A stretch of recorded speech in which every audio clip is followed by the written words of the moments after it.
Today, I'm with Tommy Cvitanovich, the owner of Dragos restaurant, the creator of the Charbroiled Oyster, one of the most favorite staples of New Orleans. Every tourist comes down here. Dragos has expanded over the years. You're now in Jackson, Mississippi, downtown in the Hilton, and makes a fabulous oyster and many other dishes. Tommy, welcome to the show. Nice to see you. The oyster industry here is dominated by Croatians from all levels, from the fishermen to the dealers to the restaurants.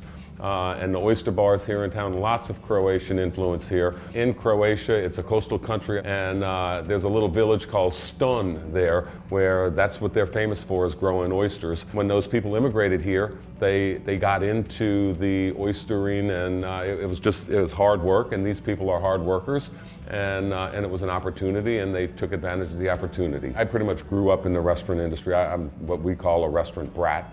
I've done every job. My first job here was peeling shrimp.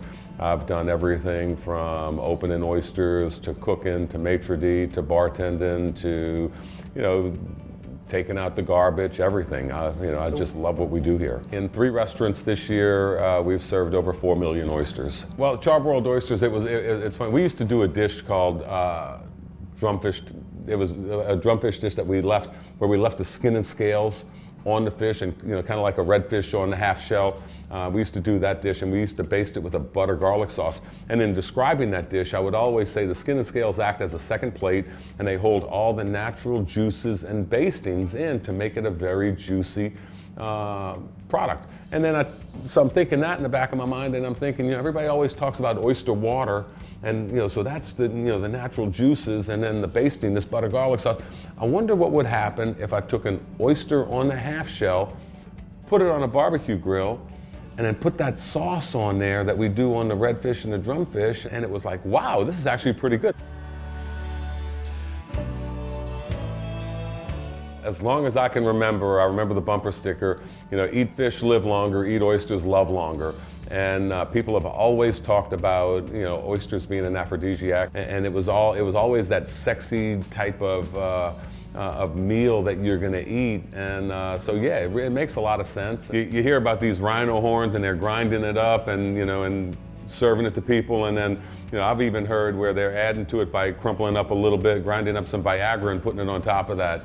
And I don't know what they do over there, but I'm going to tell you, we don't need to put Viagra on top of oysters. Our oysters work by themselves. They're good, they're strong, and they're awesome. They keep talking about these rhino horns and how the rhino may become extinct because of this. Well, I can tell you, there's lots and lots of oysters out there. We do not have to worry about oysters becoming extinct. And on top of that, it tastes good. It tastes good whether it's raw, whether it's fried on a po' boy, whether you're just taking the oyster and dipping it in tartar sauce, or if you charbroil it with the butter, garlic, and cheese. It's just a great dish, and you can bake them, you can do the Rockefeller. There's just so many different ways to do this, and none of them are bad. Oysters, they're always good. I'm not sure how eating oysters started, but I'm going to tell you one thing for sure.